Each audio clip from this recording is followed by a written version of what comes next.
शुक्लांबरधरं विष्णुं शशिवर्णं चतुर्भुजं प्रसन्नवदनं ध्यायेत् सर्वविघ्नोपशान्तये शरदिन्दुविकासमन्दहासां स्फुरदिन्दीवरलोचनाभिरामाम् अरविन्दसमानसुन्दरास्याम् अरविन्दासनसुन्दरीमुपासे गुरुर्ब्रह्मा गुरुर्विष्णुर्गुरुर्देवो महेश्वरः गुरुः साक्षात् परब्रह्म तस्मै श्रीगुरवे नमः। सत्यनारायण व्रतकथायां प्रथमोऽध्यायः। एकदा नैमिषारण्ये ऋषयः शौनकादयः प्रप्रच्छुरावतं सर्वे सूतं पौराणिकं खलु। పరమ పవిత్రమైనటువంటి నైమిషారణ్యమందు శౌనకాది మహర్షులు కూడి ఉన్నవారై సూత మహాముని ఈ విధంగా ప్రశ్నించారు. మహాత్మా, ఏ వ్రతం చేత కానీ ఏ తపస్సు చేత కానీ మానవులకి కోరిన ఫలం దక్కగలుగుతుందో అదే కాకుండా ఇహంలో సమస్త భోగభాగ్యములు సమస్త సంపదల్ని అనుగ్రహించి చివరికి కైవల్యాన్ని మోక్షాన్ని అనుగ్రహించేటువంటి ఒక గొప్ప వ్రతాన్ని ఉపదేశం చేయండి అని ప్రార్థించారు. దానికి ఆ యొక్క సూత భగవానుడు మొట్టమొదట సాక్షాత్తు ఆదినారాయణుడు నారాయణమూర్తికి ఉపదేశించినటువంటి వృత్తాంతాన్ని చెప్తాను వినండి అని చెప్తున్నాడు. ఏకదా నారదో యోగి పరానుగ్రహకాంక్షయా పర్యటన్ వివిధాన్లోకామర్త్యలోకముపాగతః. పూర్వం నారద మహాముని అనేక లోకములు తిరుగుతూ భూలోకానికి వచ్చేశారు. ఇక్కడ భూలోకంలో మానవులు అనేక పాపకర్మానుష్ఠాన ఫలంగా అనేక జన్మలెత్తుతూ అనేకమైనటువంటి బాధల్ని పడుతున్నవారై అనేకమైనటువంటి వ్యాధులతోటి బాధపడుతున్నటువంటి మానవుల్ని చూసి వీరందరికీ కూడా ఇటువంటి బాధల్ని తొలగించాలి, దానికి ఒక గొప్ప ఉపాయాన్ని ఆలోచించాలని అటువంటి ఉపాయాన్ని సాక్షాత్తు ఆ నారాయణుడు మహావిష్ణువు చెప్పగలడని భావించి వైకుంఠపురానికి వెళ్ళాడు. అక్కడ తత్ర నారాయణం దేవం శుక్లవర్ణం చతుర్భుజం శంఖచక్ర గదా పద్మవనమాల విభూషితం దృష్ట్వా తం దేవదేవేశం స్తోతుం సముపచక్రమే. అక్కడ మహావిష్ణువు 4 భుజములు కలిగిన వాడై శంఖచక్ర గదాపద్మములు ధరించి తులసిమాల ధరించినటువంటి స్వామిని, లక్ష్మీదేవితో కూడి ఉన్నటువంటి స్వామిని చూసి భక్తిభావంతో అనేక విధములుగా స్తోత్రం చేశారు నారద మహాముని. నమో వాంగ్మనసాతీత రూపాయ అమిత శక్తయే ఆది మధ్యాంతహీనాయ నిర్గుణాయ గుణాత్మనే సర్వేషామాదిభూతాయ భక్తానామార్తినాశినే అని అనేక విధాలుగా స్తోత్రం చేశాడు. నమో వాంగ్మనసాతీత రూపాయ అనగా మనస్సుతో ఊహించడానికి కానీ నోటితో ఈ విధంగా ఉంటాడు అని వివరించి చెప్పడానికి కానీ అతీతమైనటువంటి రూపం కలిగినటువంటి వాడు, ఆ రెండిటికి కూడా అందనివాడు. వాక్కుకి మనస్సుకి రెండిటికి కూడా అందనటువంటి రూపం కలిగిన వాడు, ఆది మధ్యం అంతం లేనటువంటి వాడు అనగా పరమాత్మకి తప్ప దేనికి ఆది మధ్యాంతాలు లేకుండా ఉండవు. అందుకే సత్యనారాయణుడు. సత్యం అంటే ఏమిటంటే త్రికాలంలో ఉండేది సత్యం. భూతకాలంలో ఉంది, ఇప్పుడు వర్తమాన కాలంలో ఉంది, భవిష్యత్ కాలంలో కూడా ఉంటుంది. అలాగా మనకి కనిపించే ఏ వస్తువు కూడా త్రికాలముల్లో ఉండదు. ఏది కనిపిస్తుందో అది నశిస్తుంది. యదృశ్యం తన్నశ్యం అనగా ఏదైతే మనకి కనిపిస్తుందో అది నశించిపోయేది, ఏది కనిపించకుండా ఉందో అది శాశ్వతమైనది, అదే సత్యం. సత్యం అనగా త్రికాలంలో ఉండేది సత్యనారాయణుడు. నారాయణుడు ఆది నుంచి ఉన్నటువంటి ఆ యొక్క పరమాత్మనే సత్యనారాయణుడు.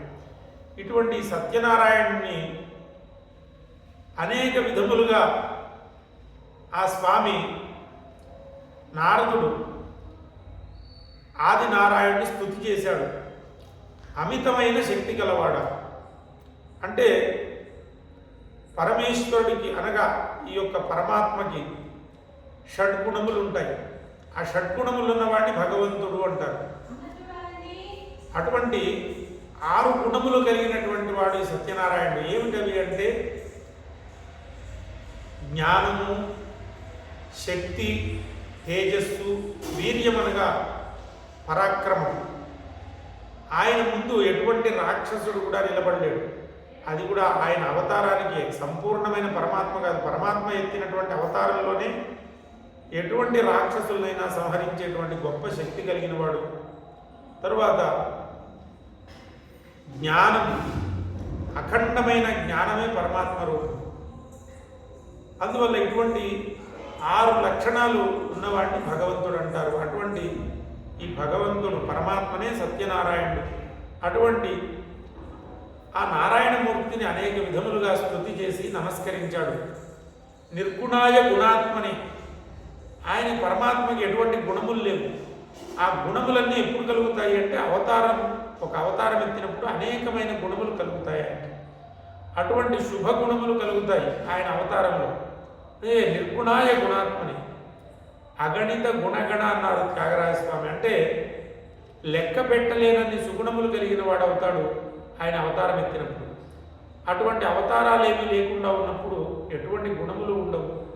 అటువంటి 2 రకాలుగా ఉండే పరమాత్మ నువ్వే స్వామి అని చెప్పి అనేక విధములుగా స్తోత్రం చేసి నమస్కరించారు నారద మహాముని. ఆ నారద మహాముని యొక్క స్తోత్రాన్నంతా విని చాలా సంతోషించిన వాడై, ఓయి మహర్షి, నీ మనస్సులో ఏం సంకల్పించావు, దేని గురించి ఇటు ఇచ్చేశావు అని చెప్పి ప్రియభాషణం సలిపి అడుగగా అప్పుడు నారదుడు చెప్పాడు, అయ్యా పరమాత్మ, భూలోకంలో మానవులు అనేక పాపకర్మానుష్ఠాన ఫలంగా అనేక జన్మలెత్తుతూ అనేకమైనటువంటి వ్యాధుల్ని, కష్టాల్ని భరిస్తున్నారు.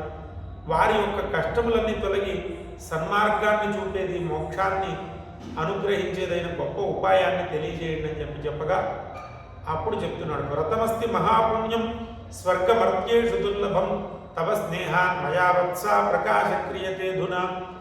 ఒక గొప్ప వ్రతం ఉంది. ఇంతవరకు దేవతలకు కానీ రాక్షసులకు కానీ యక్షులకి, గంధర్వులకి, కిన్నరులకి, కింపురుషులకి, ఏ జాతి వారికి కూడా తెలియనటువంటి రహస్యమైన వ్రతం ఉంది. నీ మీద వాత్సల్యంతో నీకు తెలియజేస్తున్నాను అని ఆ సాక్షాత్తు ఆదినారాయణుడు నారద మహామునికి చెప్పడం ప్రారంభించాడు. సత్యనారాయణ వ్రతం అనేటువంటి వ్రతాన్ని ఆచరించినట్లయితే నువ్వు కోరినట్టుగా ఇహమందు మానవులు వారి యొక్క పాపములన్నీ పోగొట్టుకుని సమస్త భోగభాగ్యాల్ని పొందుతారు అనగా అంతటితో సమాధానపడక ఆ నారద మహాముని మళ్ళీ అడుగుతున్నాడు, కిం ఫలం కిం విధానంచ కిం కృతం కేనైవ తద్వ్రతం తత్సర్వం విస్తారా బ్రూహి కథం కార్యంచ తద్వ్రతం.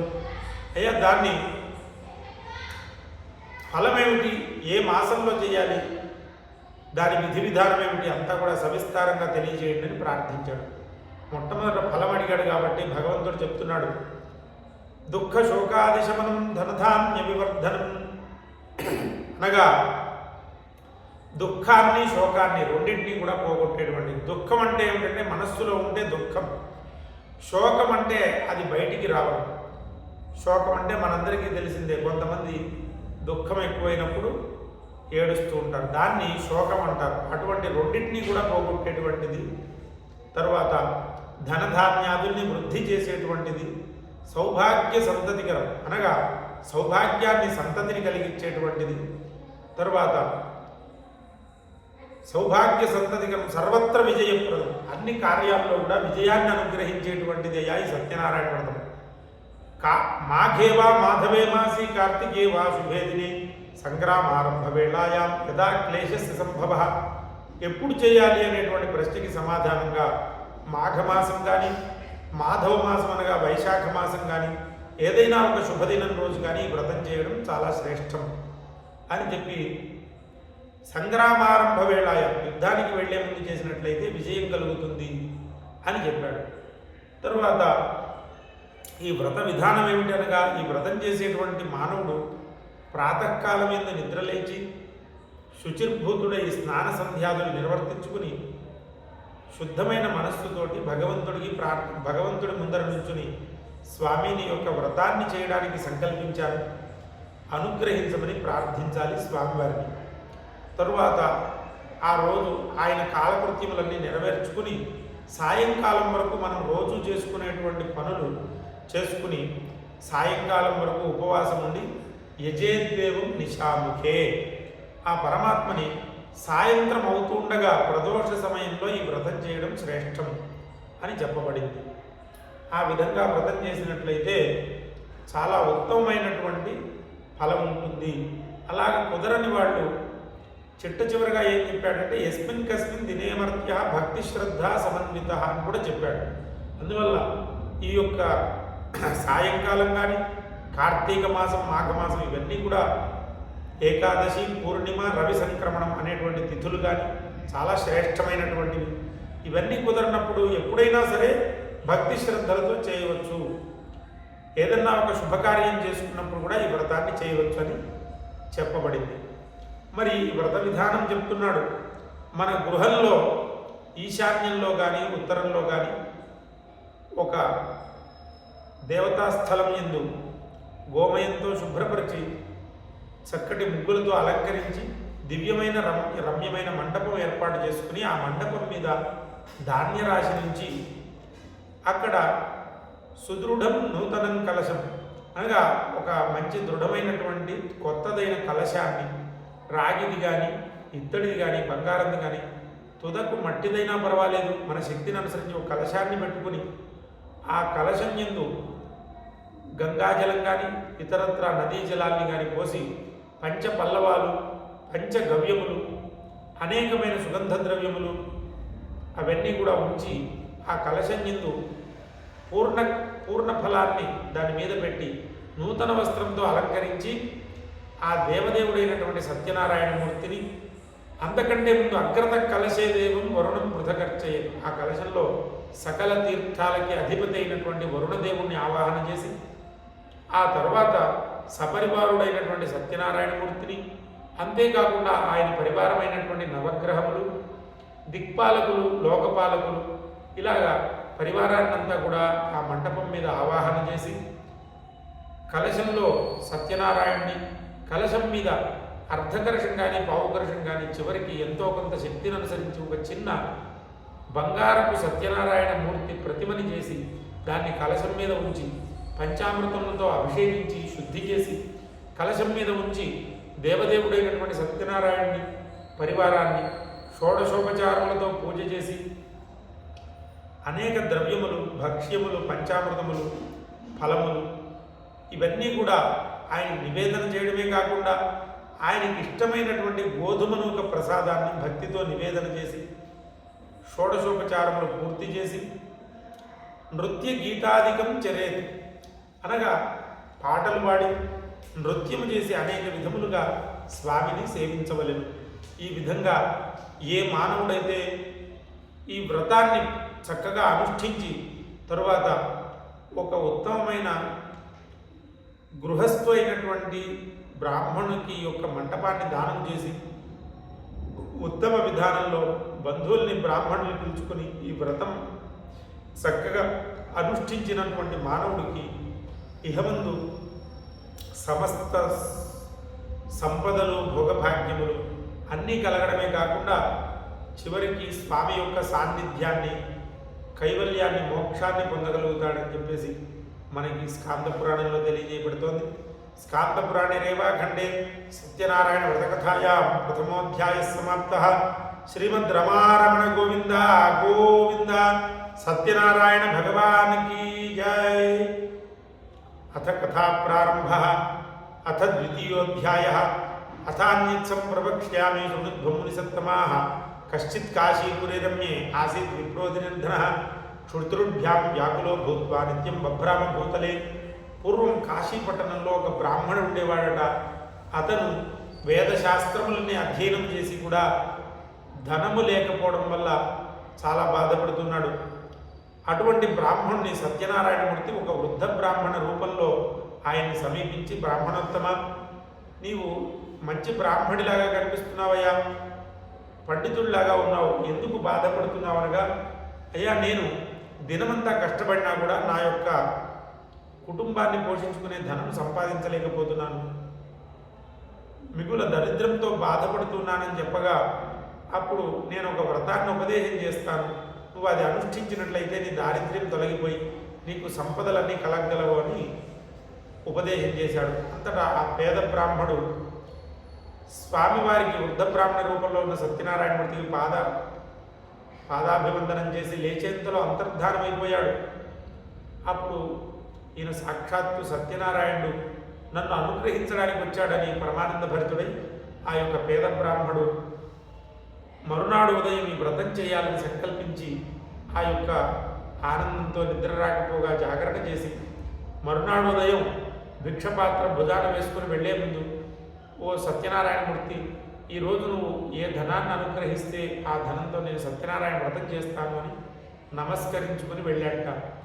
ఆయనకి ఎప్పుడూ లభించనంత బహుళంగా అనగా సమృద్ధిగా ధనము, అనేకమైనటువంటి పదార్థములు అన్నీ కూడా లభించాయి. వాటన్నిటితో స్వామి యొక్క వ్రతానికి కావలసినటువంటి పూజా ద్రవ్యములను అన్నింటినీ సమకూర్చుకుని బంధువుల్ని బ్రాహ్మణుల్ని పిలుచుకుని శాస్త్రోక్తముగా విధి విధానముగా వ్రతాన్ని ఆచరించి కొద్ది కాలంలోనే ఆ బ్రాహ్మడు తన యొక్క దారిద్ర్యాన్ని పోగొట్టుకుని సమస్త సంపదల్ని పొందగలిగాడు. అయ్యా మహర్షులారా, ఇంకా ఏం చెప్పమంటారనగా, ఈ భూలోకంలో బ్రాహ్మడి వల్ల ఈ వ్రతం వ్యాప్తి ఎట్లా జరిగింది? బ్రాహ్మడు మాత్రమే ఆచరించారా? బ్రాహ్మడి వల్ల ఎవరైనా ఈ వ్రతాన్ని ఆచరించారా? తెలియజేయండి మహాత్మా అని ఋషులందరూ అడిగారు. అప్పుడు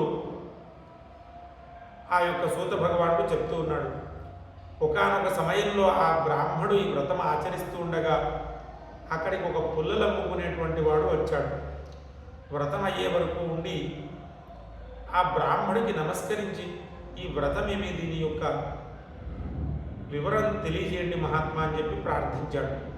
అప్పుడు ఈ పేద బ్రాహ్మడు ఆ పుల్లలు అమ్ముకునేవాడికి జరిగిన వృత్తాంతమంతా చెప్పాడు. ఈ విధంగా సాక్షాత్తు ఒక మహనీయుడి ద్వారా నాకు ఈ యొక్క వ్రతం ఉపదేశింపబడింది, నేను ఈ యొక్క వ్రతాన్ని ఆచరించి సమస్త సంపదల్ని పొందగలిగానని చెప్పగా, అప్పుడు ఈ పేదవాడి, ఈ యొక్క పుల్లలు అమ్ముకునేటువంటి వాడికి కూడా ఈ వ్రతం యందు చాలా నమ్మకం ఏర్పడింది. ఆ స్వామి యందు అపారమైనటువంటి భక్తిభావం కలిగి తప్పకుండా నేను కూడా ఈ వ్రతం చేయాలి అని సంకల్పించుకున్నాడు. ఆ పుల్లలు అమ్ముకునేవాడు కూడా బ్రాహ్మడి వలె పుల్లలు అమ్మడానికి వెళ్లే ముందు స్వామికి నమస్కరించాడు. స్వామి, నీవు నాకు ఎంత ధనాన్ని అనుగ్రహిస్తే ఆ ధనాన్నంతా కూడా నీ యొక్క వ్రతానికి నేను ఉపయోగిస్తాను అని చెప్పి నమస్కరించుకుని వెళ్ళగా, ఆ పుల్లలు అమ్ముకునే వాడికి కూడా ఎప్పుడూ రానంత సమృద్ధిగా ధనం లభించింది. దాన్ని చూసుకుని చాలా సంతోషించి ఆ పుల్లలు అమ్ముకునేవాడు కూడా బ్రాహ్మడి వల్లనే ఈ వ్రతాన్ని చక్కగా బంధువుల్ని బ్రాహ్మణుల్ని పిలుచుకుని విధి విధానంగా శాస్త్రోక్తంగా సత్యనారాయణ వ్రతాన్ని చేసి ఆ పుల్లలు అమ్ముకునేవాడు కూడా కొద్ది కాలంలోనే సమస్తమైన సంపదల్ని పొందినవాడే, ఇహమందు భోగభాగ్యముల్ని సమస్తమైన సంపదల్ని అనుభవించిన వాడే చివరికి మోక్షాన్ని, స్వామి సాన్నిధ్యాన్ని పొందగలిగాడు. స్కాంద పురాణే రేవాఖండే సత్యనారాయణ వ్రతకథాయాం ద్వితీయోధ్యాయ సమాప్త. శ్రీమద్ రమారమణ గోవింద గోవింద. అథ తృతీయోధ్యాయ. అథాన్యత్ సంప్రవక్ష్యామి శృణుధ్వం మునిసత్తమాః. పురాచోల్క ముఖో నామ నృపశ్చాసీన్ మహీపతి. జితేంద్రియ సత్యవాది గచ్చన్ దేవాలయం ప్రతి. పూర్వం ఉల్కాముఖుడని ఒక మహారాజు ఉండేవాడు. ఆయన ఇంద్రియాల్ని జయించినవాడు, దానతత్పరుడు. నిత్యం కూడా పేదవారికి దేవాలయానికి వెళ్ళి దాన ధర్మాదులు చేస్తూ ఉండేవాడు. అయితే ఆ యొక్క మహారాజు గారు భద్రశీలా నదీ తీరంలో ఈ యొక్క సత్యనారాయణ వ్రతం చేస్తుండగా సాధువు అని పేరు కలిగిన వైశ్యుడు అక్కడికి విచ్చేసి, ఓ మహారాజా, ఈ వ్రతం ఏమిటి, దీన్ని దేని గురించి మీరు అనుష్ఠిస్తున్నారు అనగా, ఆ మహారాజు ఆ వైశ్యుడికి చెప్పాడు, ఓ ఈ వైశ్యుడా, దీన్ని సత్యనారాయణ వ్రతం అంటారు. ఈ యొక్క వ్రతాన్ని పుత్ర సంతానాన్ని పొందిన వాడిని నేను ఈ వ్రతం చేస్తున్నాను అనగా, ఆ సమాధానానికి వైశ్యుడికి చాలా సంతోషం కలిగి, ఈ వ్రతాన్ని ఆచరించిన వారికి సంతానం కలుగుతుందన్నమాట అని అనుకుని, తనకి సంతానం లేకపోవడం వల్ల తన గృహానికి వెళ్ళిన తర్వాత ఆయన భార్య అయినటువంటి లీలావతితో సహా వారు దంపతులిద్దరూ కూడి ఆ దేవదేవుడైన సత్యనారాయణ మూర్తికి నమస్కరించారు. స్వామి, మాకు సంతానం కలిగినట్లయితే నీ వ్రతం చేస్తాము, అనుగ్రహించమని నమస్కరించారు. అంతటా స్వామి అనుగ్రహంతో కొద్ది కాలం తరువాత ఆ వైశ్యుడికి చక్కటి కుమార్తె కలిగింది. అమ్మాయి యొక్క ముఖ వర్చస్సును చూసి కళావతి అని నామకరణం చేశాడు వైశ్యుడు. తరువాత కొద్ది కాలానికి ఆ వైశ్యుడి భార్య అయినటువంటి లీలావతి, స్వామి మనకి సంతానం కలిగింది కదా, మనం ఆ యొక్క సత్యనారాయణ వ్రతాన్ని ఆచరిద్దాము అనగా ఆ వైశ్యుడు అమ్మాయి యొక్క వివాహం యందు బంధువులు బ్రాహ్మలు అందరూ ఉంటారు కాబట్టి అమ్మాయి వివాహ కాలం యందు ఈ వ్రతాన్ని చేద్దాము అని వాయిదా వేసి వెళ్ళిపోయాడు వ్యాపారానికి. తరువాత అమ్మాయికి యుక్త వయస్సు వచ్చిన తర్వాత దేవేంద్ర వైభవంగా వివాహం జరిపించాడు. కానీ ఆ యొక్క వివాహ కాలంలో కూడా సత్యనారాయణ వ్రతం మాట మరిచిపోయాడు. అందువల్ల అనేకమైనటువంటి పరీక్షల్ని ఎదుర్కోవలసి వచ్చింది ఆ వైశ్యుడు. ఆ వైశ్యుడు అమ్మాయి వివాహ కాలం తర్వాత వివాహానంతరం అల్లుడిని వెంట పెట్టుకుని అనేక దేశములు తిరుగుతూ ఉన్నాడు. అలాగా రత్నసానుపురం అనేటువంటి ఒక నగరాన్ని చేరుకున్నాడు. ఆ పురాన్ని చంద్రకేతు మహారాజు గారు పరిపాలిస్తున్నారుగా. అక్కడ పగలంతా వ్యాపారం చేసి ఆ వైశ్యుడు రాత్రి సమయంలో ఆ వైశ్యుడు యొక్క అల్లుడు ఇద్దరు కూడా ఒక చోట నిద్రిస్తూ ఉన్నారు. అప్పుడు ఆ సమయంలో కొంతమంది మాయా దొంగలు, భగవంతుడి చేత సృష్టించబడిన దొంగలు ఆ చంద్రకేతు మహారాజు గారి బొక్కసం నుంచి ధనాగారం నుంచి ధనాన్ని అపహరించి తెచ్చి ఈ నిద్రిస్తున్నటువంటి వైశ్యుల దగ్గర పడవేసి అంతర్ధానమైపోయారు. తరువాత రాజభటులు వచ్చి చూసేప్పటికీ రాజధనం అంతా కూడా ఈ వైశ్యుల దగ్గర ఉండడాన్ని చూసి వీరే దొంగలై ఉంటారు, మన రాజధనమే కాకుండా వీరి దగ్గర ఇంకా బంగారం రత్నాలు అన్నీ ఉన్నాయని చెప్పి వీరు వేరే దేశాల నుంచి కూడా దోచుకుని వస్తున్నారని భావించి వారు వాళ్ళకి సంఖ్యలు వేసి తీసుకుని వెళ్ళి రాజుగారి ముందు నిలబెట్టారు. రాజుగారికి ఎటువంటి ఆధారం దొరక్కపోవడం వల్ల వీరే దొంగలై ఉంటారని భావించి రాజుగారు వీరిని కారాగృహంలో బంధించమని ఆజ్ఞ వేశారు. తరువాత ఈ భార్యాపిల్లలైనటువంటి లీలావతి కళావతికి ఇచ్చి వెళ్ళిన ధనమంతా కూడా దొంగలు అపహరించడం వల్ల ధనహీనులై అనేకమైన రోగములు వ్యాధులు ప్రబలడం వల్ల వారు రోగ పీడితులై బాధపడుతున్నట్ట. అనేక కష్టములు చుట్టుముట్టాయి. అటువంటి పరిస్థితుల్లో ఆ లీలావతి కళావతి చాలా బాధపడుతూ భర్త జాడ తెలియక బాధపడుతూ ఉన్నారు. అటువంటి పరిస్థితిలో కళావతి భిక్షాటన చేసుకుని తల్లిని పోషిస్తోంది. ఒకనాడు భిక్షాటనకు వెళ్ళగా ఒక బ్రాహ్మణ గృహంలో భవతి భిక్షాందేహి అనగా వారు చెప్పారు, ఈ రోజున సత్యనారాయణ వ్రతం జరుగుతోందమ్మా, వ్రతమైన తర్వాత భిక్ష తీసుకుందువు కానీ అని చెప్పడం చేత ఆ కళావతి వ్రతమయ్యే వరకు ఉండి తర్వాత భిక్ష ఆ తీర్థం ప్రసాదం స్వీకరించి భిక్ష తీసుకుని తన సొంత గృహానికి వచ్చింది తల్లి దగ్గరికి. ఆలస్యాన్ని ప్రశ్నించింది తల్లి. ఇంత ఆలస్యం ఎందుకైందమ్మా అని చెప్పగా ఒక బ్రాహ్మణ గృహంలో వ్రతం జరుగుతుండగా ఆగానని చెప్పి వివరం చెప్పగా అప్పుడు లీలావతికి గుర్తొచ్చింది, మీ నాన్నగారు ఈ వ్రతం ఆచరిస్తానని పూర్వం నమస్కరించి ఈ వ్రతాన్ని ఆచరింపకపోవడం వల్ల మనం ఇటువంటి కష్టములన్నీ పడుతున్నామని నాకు అనిపిస్తోంది. తప్పకుండా మనం కూడా ఈ వ్రతం చేద్దామని వారి ఇరువురు కూడా వారి చేతనయంతలో సత్యనారాయణ వ్రతం చేశారు. అంతటా ఆ స్వామి అనుగ్రహం వెంటనే కలిగి కారాగృహంలో బంధింపబడినటువంటి ఆ వైశ్యులిద్దరూ కూడా దొంగలు కాదు, అపరాధులు కాదు, వారిద్దరూ కూడా నా భక్తులు, వారిని వదిలిపెట్టకపోయావంటే కారాగృహ విముక్తుల్ని చేయకపోయావంటే నిన్ను రాజ్యాన్ని నాశనం చేస్తానని చంద్రకేతు మహారాజు గారికి స్వప్నంలో దర్శనమిచ్చాడు సత్యనారాయణ. ఆ చంద్రకేతు మహారాజు గారు మరునాడు సభ ఏర్పాటు చేసి మంత్రులకి, బ్రాహ్మణులకి, పెద్దలందరికీ కూడా తన యొక్క స్వప్న వృత్తాంతం చెప్పారు. అప్పుడు వారందరి సలహా మేరకి ఆ కారాగారంలో ఉన్నటువంటి వైశ్యులిద్దరిని విడుదల చేసి వారికి నూతన వస్త్రంతో అలంకరించి వారి దగ్గర తీసుకున్నటువంటి ధనానికి రెట్టింపు ధనం ఇచ్చి వేసి, ఇంతకాలం దైవ ప్రాతికూల్యం చేత మీరు ఇటువంటి కష్టములన్నీ పడుతున్నారు, ఇక మీద మీకు ఎటువంటి కష్టములు కలగవు, వెళ్ళి రండి అని చెప్పి సాగనంపాడు ఆ యొక్క చంద్రకేతు మహారాజు. వారి ధనానికి రెట్టింపు ధనం రావడం చేత వైశ్యులిద్దరూ కూడా చాలా సంతోషించిన వారై అక్కడి నుంచి అనేక తీర్థయాత్రలు, దాన ధర్మాదులు చేసుకుంటూ వారి సొంత నగరానికి బయలుదేరారు ఆ వైశ్యులిద్దరూ. స్కాందపురాణే రేవాఖండే సత్యనారాయణ కథాయాం తృతీయోధ్యాయ సమాప్త. శ్రీమద్ రమారమణ గోవింద గోవింద. నమ పార్వతీపతయే. హర హర మహాదేవ. సత్యనారాయణ భగవానికి జయ. అథ కథా ప్రారంభ చతుర్థోధ్యాయ అథాన్యత్సం ప్రవక్ష్యామి శృణుధ్వం మునిసత్తమాః యాత్రాం కృత్వా తతః సాధుర్మంగళాచారపూర్వకం బ్రాహ్మణేభ్యో ధనం దత్వా ద్విజాః సంతోషయేత్సుధీః. అలాగే బయలుదేరినటువంటి వైశ్యులిద్దరూ కూడా తీర్థయాత్రలు చేస్తూ వస్తున్నారు. అయితే వారిద్దరిని కూడా పరీక్షింపదలిచాడు ఆ యొక్క సత్యనారాయణుడు. ఎందుకంటే ఆ లీలావతి కళావతి వ్రతం ఆచరించడం చేత వీరు కారాగృహ విముక్తులయ్యారు, కానీ వీరికి జ్ఞానం కలగలేదు, భగవంతుడి యందు భక్తి కలగలేదు.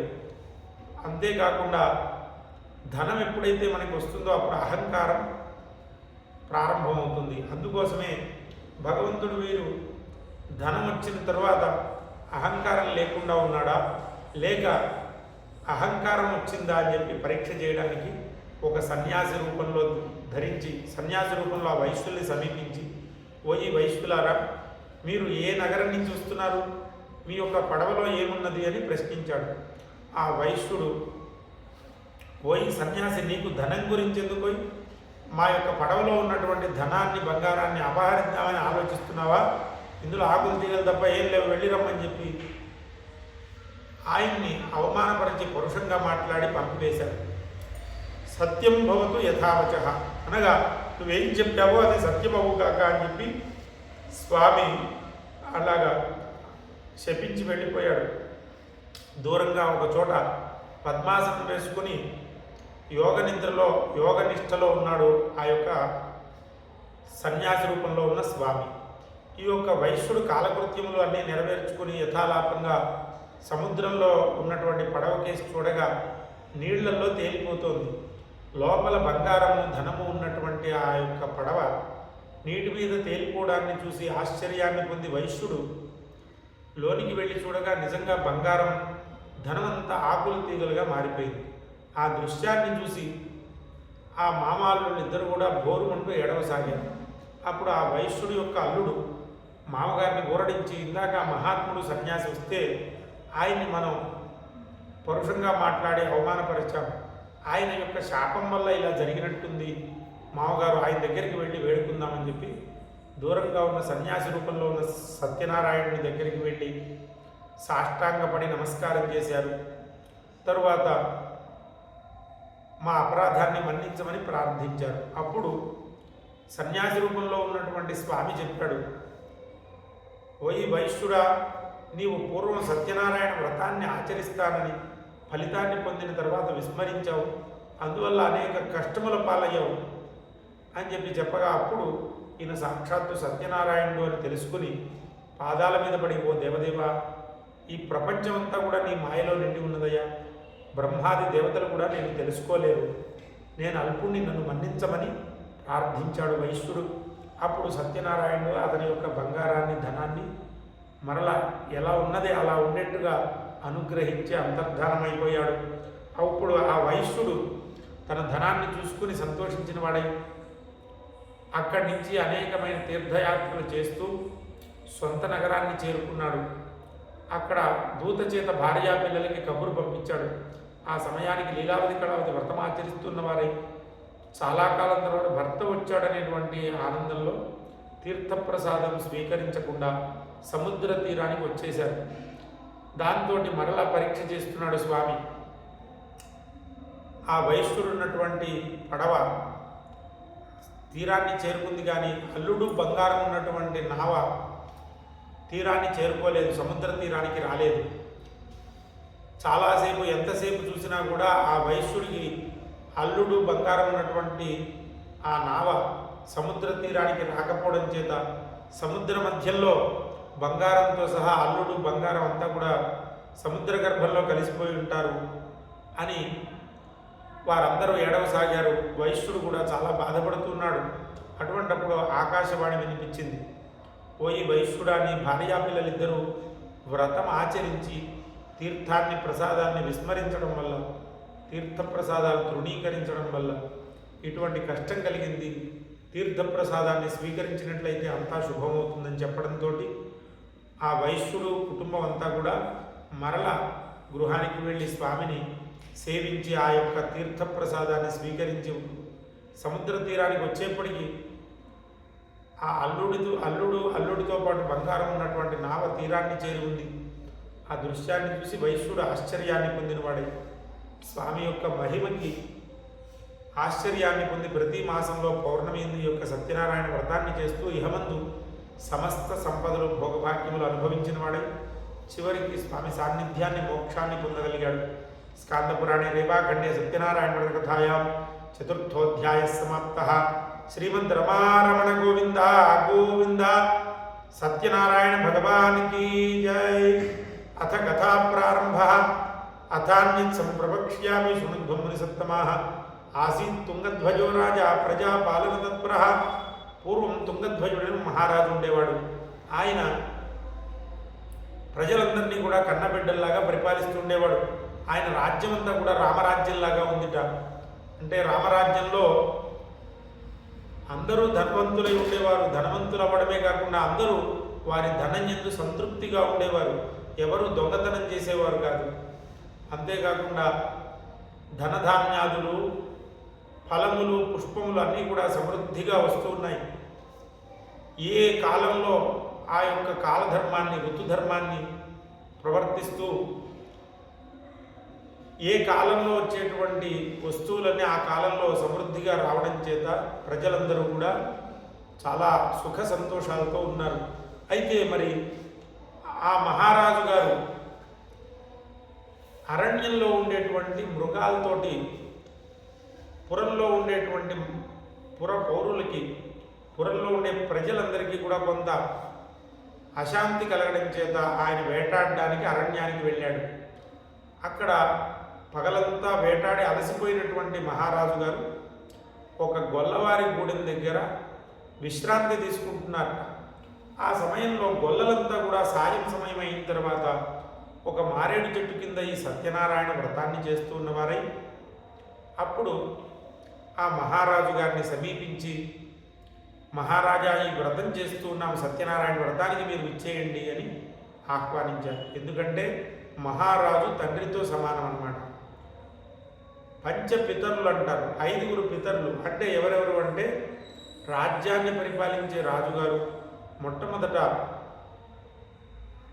అన్నం పెట్టినవాడు, విద్య చెప్పినవాడు, కన్న తండ్రి, రాజ్యాన్ని పరిపాలించేవాడు, వీళ్ళందరూ కూడా 5 పంచపితరులు అంటారు. అందువల్ల రాజుగారిని తండ్రిగా భావించి ఆ యొక్క గొల్లలు అనేక విధాలుగా ఆయన్ని సన్మానించాలని ఆ యొక్క వ్రతానికి ఆహ్వానించగా గొల్లల దగ్గరికి వెళ్ళడం చిన్నతనం అనుకుని మహారాజు గారు వెళ్ళలేదు, నమస్కరించలేదు. తరువాత గొల్లలు ఆ తీర్థప్రసాదాలు మహారాజు గారు ముందుంచారు. అయితే గొల్లలు ఇచ్చినటువంటి తీర్థప్రసాదాలు స్వీకరించడం నీచం అనుకుని అవి స్వీకరించకుండా అక్కడే వదిలిపెట్టి వెళ్ళిపోయాడు.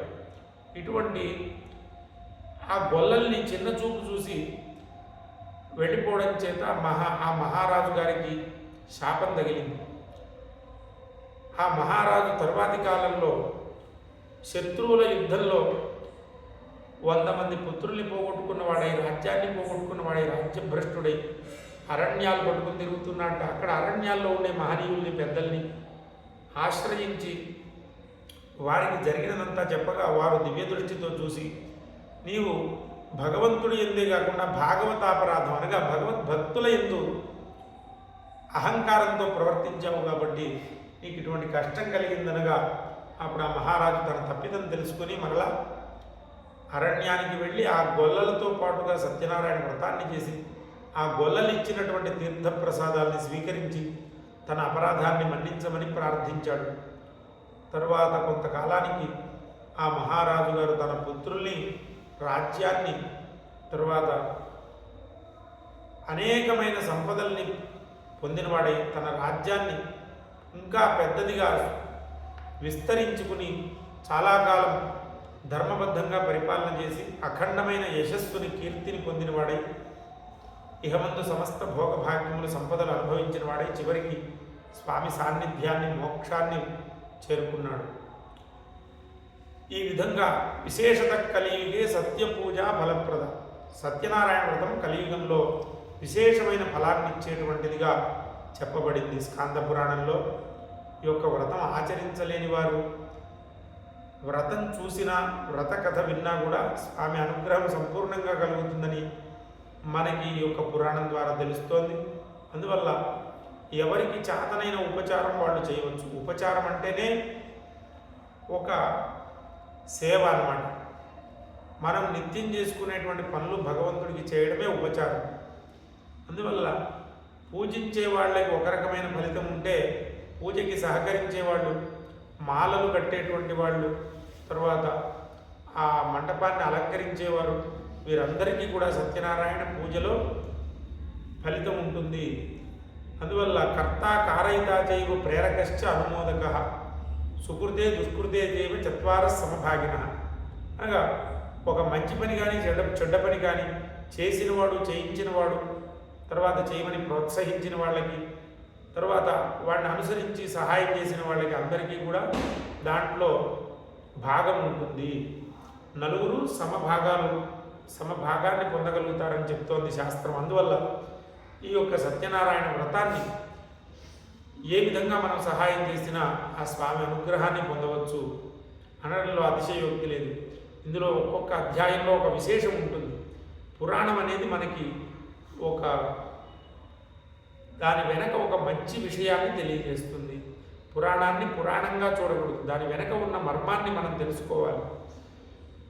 మనం వ్రతాన్ని ఆచరిస్తామని వ్రతం ఫలితాన్ని పొందిన తర్వాత వ్రతం ఆచరించకపోతే ఎటువంటి కష్టాలు కలుగుతాయి, తీర్థప్రసాదాలు విస్మరిస్తే ఎటువంటి కష్టాలు కలుగుతాయి, తర్వాత భగవద్భక్తుల యందు మనం అహంకారంతో ప్రవర్తిస్తే ఎటువంటి కష్టాలు కలుగుతాయి. ఇవన్నీ కూడా మనకి ఒక పురాణ రూపంలో, ఒక కథ రూపంలో మనకి పురాణం తెలియజేస్తుంది. కనుక అటువంటి తప్పిదాలు చేయకుండా ఉండడం కోసం మనకి ఇలాగా 5 అధ్యాయాలుగా ఎవరెవరు ఆచరించి ఎటువంటి ఫలితాన్ని పొందారు అనేటువంటిది తెలుసుకున్నట్లయితే మనం ఇంకా దాన్ని ఒక గొప్ప భక్తి భావంతో, నమ్మకంతో ఆచరించగలుగుతాం. కాబట్టి భూలోకంలో ఆచరించినటువంటి బ్రాహ్మడి గురించి, పుల్లలమ్ముకునేవాడి గురించి ఇలాగా సవిస్తారంగా 5 అధ్యాయాలుగా మనకి స్కాంద పురాణంలో చెప్పబడింది. అందువల్ల ఈ యొక్క వ్రత విశేషాన్ని, దాని యొక్క మర్మాన్ని చక్కగా అర్థం చేసుకుని భక్తి శ్రద్ధలతో ఆచరించినటువంటి మానవులకి సమస్తమైన సంపదలు, భోగభాగ్యములు, సమస్తమైనటువంటి శుభములు కలగగలవు. స్వస్తి ప్రజాభ్య పరిపాలయంతాం న్యాయేన మార్గేణ మహిమహీషా గోబ్రాహ్మణేభ్య శుభమస్తు నిత్యం. లోకాః సమస్తాః సుఖినో భవంతు. ఓం స్వస్తి.